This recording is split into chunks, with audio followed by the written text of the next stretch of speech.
Jalop jatend piny machon Rigathi Gachagua koro wuok apiaya kowacho ni jatend piny William Ruto ne olombe kod bilion 2 mondo ogwe tao, kata kamano ne othiro.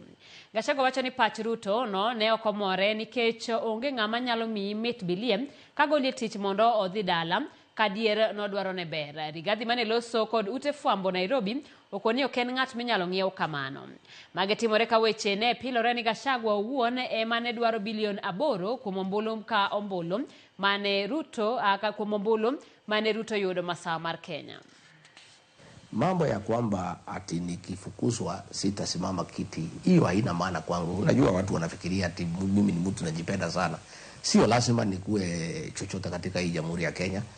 Na mimi ningesikiza vile rais alikuwa ananiambia nijiuzuru, because alikuwa ameniambia wewe jiuzuru nikupatie bilioni 2 uende nyumbani, uende upumzike, fanya mambo yako, uwe na security, uwe na mshahara na unaweza simama siku nyingine.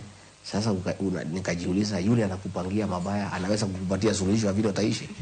Ukiona ile mtu anakupangia mabaya, ile barabara anakuambia uende, unaenda opposite.